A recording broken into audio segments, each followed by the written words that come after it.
What's up, independents? How you doing? I talk a lot about comic books on this channel, and most of them are from well-established companies. But in the last few years, I guess, man, since the last few years is like 13 years or so, I've been doing my own independent comic book, The Red Knight. And over the years, I have become more and more ingrained and familiar with my peers who are out there doing independent comics as well. And when I say independent, I don't mean Image, Dark Horse, IDW. These are great companies, but I would not call them independent creators. I'm talking about the people who are putting out stories and work and art that they feel meaningful, and they're like spending their own dime and maybe creating Kickstarters and doing all the publicity themselves. People like me, and while they're like doing like their own like 9 to 5 jobs and like raising families and doing all that sorts of stuff, while at the same time trying to create the best comic books they can. And I thought I would put a spotlight on some of the ones I have supported through Kickstarter and just simply buying over this year.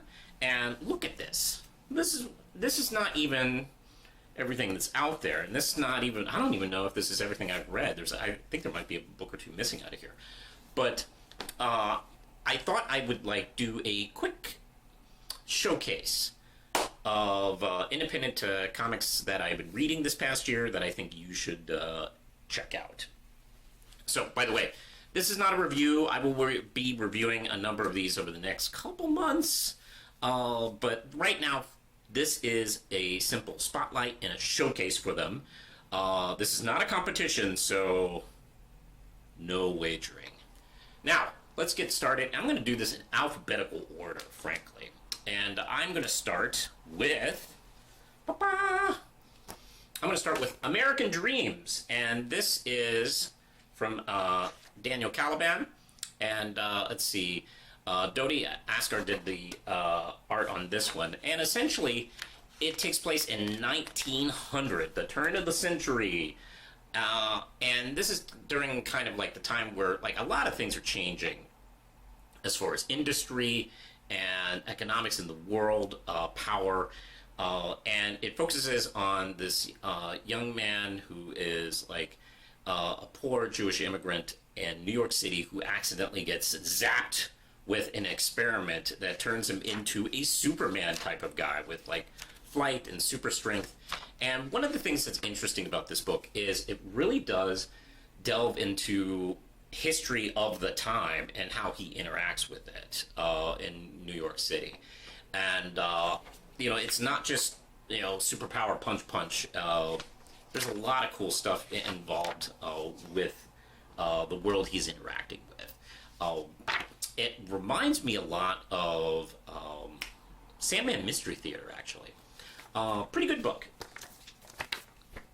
Recommend. Let's see. And I'm going to be talking about C.L. Zeno's work. He's been doing a lot of stuff, and they'll come up.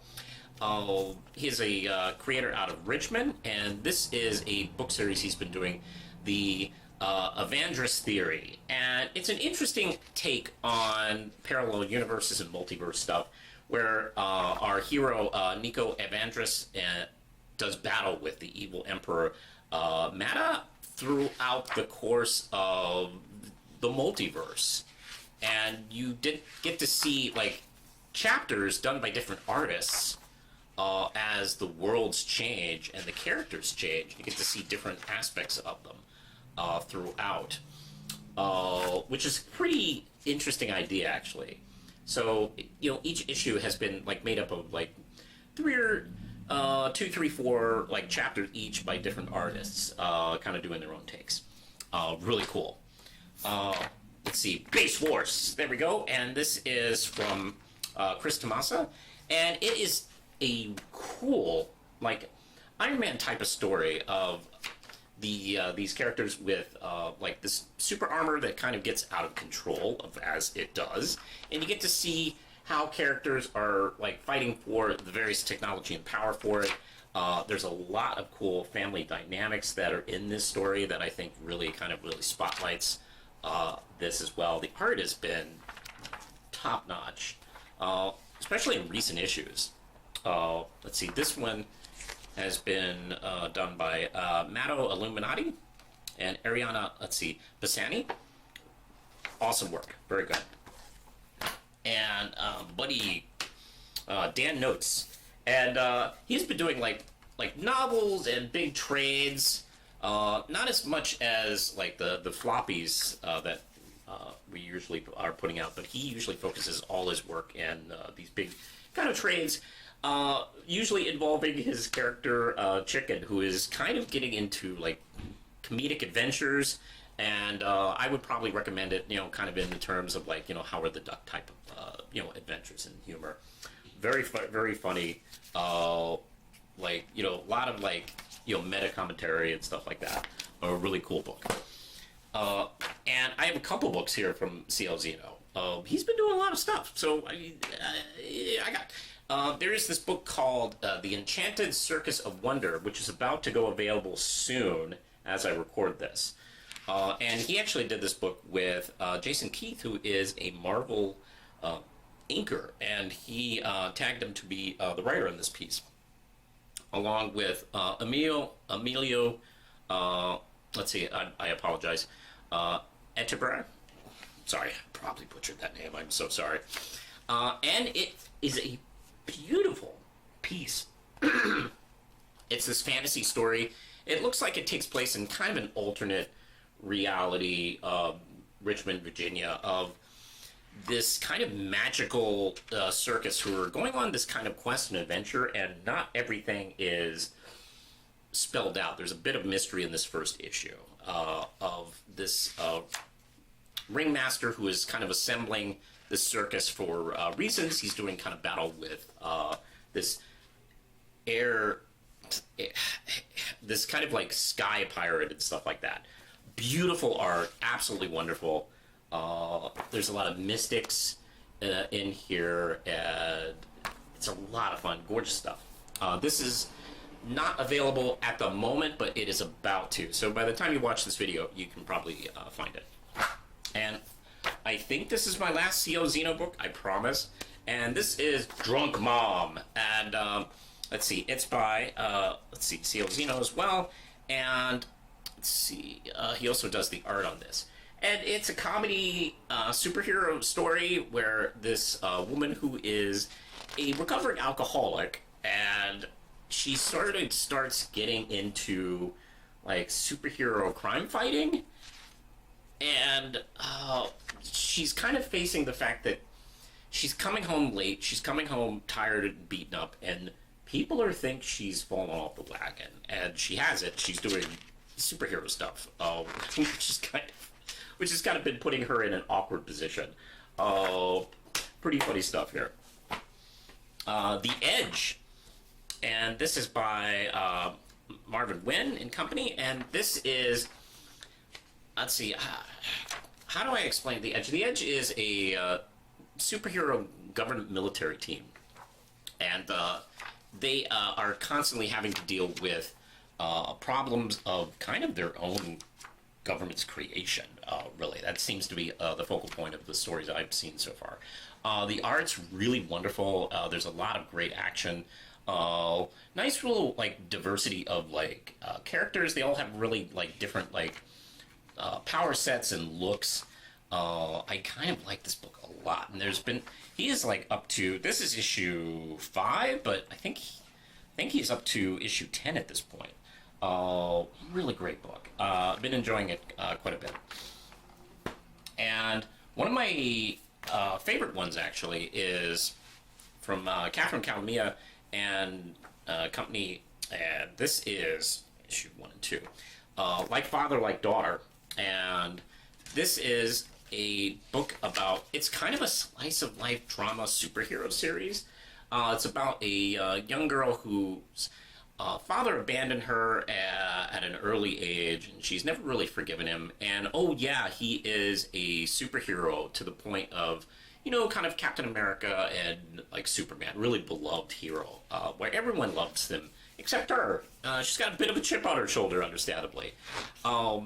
And we are up to issues. Let's see, this is a legacy number. She's restarted the story, the numbering. We're up to legacy number 9 and 10, but this is 1 and 2, starting a new arc where the story has shifted quite a bit. I won't really blow any surprises and plot turns in this story. It's been really engaging, and the art's been wonderful. In the last couple of issues, she's had a different artist on this title, and like it's been really great stuff so far. Check it out. It's like Father Like Daughter, and this is from her own line of comics. She does a ton of comics, but just spotlighting like Father Like Daughter right here. This is from Lifeline. And I got another guy here who has a couple books on the spotlight. This is from Sean Wood and David Dion, and this is The Fog Within, and it is a post-apocalyptic story, superhero book. And let's see, I got the first 4 issues are out right now, and I got to tell you, like there's a lot of the action kind of doesn't like stop at all. Where we're also kind of finding out like the truth behind the powers and what is going on with the apocalypse and such. I don't want to really. This is one of those titles I don't want to talk too much about without really risking blowing everything. But yeah, look at this. This is really nice stuff. Highly recommend. And also, here's another book from Nigel Flood and Company, and this is The Globalists. I got the first 3 issues right here. And no, this ain't no like conspiracy stuff.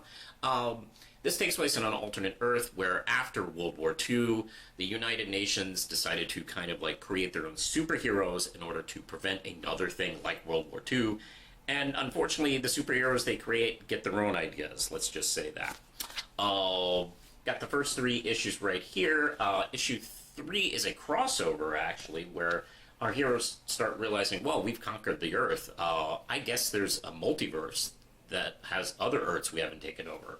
And it kind of starts that chain of thought, which is a bad chain of thought. Let's just say that. Let's see. The Globalist. Jacqueline Jones. And this is from, let's see, Karik. And Karik's been, I've been following Karik. And what's interesting is I have watched him progress from someone who actually started to learn how to draw so he could create his own comic. Because he had this character, Jacqueline Jones, he was very passionate about. And it was I've been following him and been friends with him on social media for a few years. And it's been kind of inspiring to watch him teach himself how to draw and write so he could do this thing that he's wanted to do all this time. And it is kind of like a 40s retro type of series. Jacqueline Jones definitely has that kind of like feeling of like an old kind of golden age type of hero, very pulpy, and there's a Dick Sprang look to some of his art, like a little bit of Dick Sprang, a little bit I don't want to say Bruce Timm, but no, not really Bruce Timm. There's another artist I'm thinking of, but I don't know. I am thinking of quite a bit of Dick Sprang, just the way, he would like pose action and such like that. A lot of fun. Check this out. I believe this is available on his Etsy page. I'll put a link below.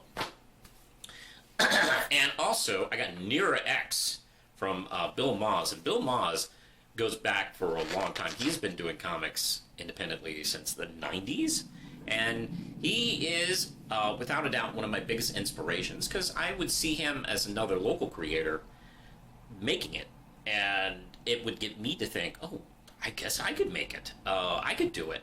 Anyway, Nira X is just another issue in the long chapter of his heroine.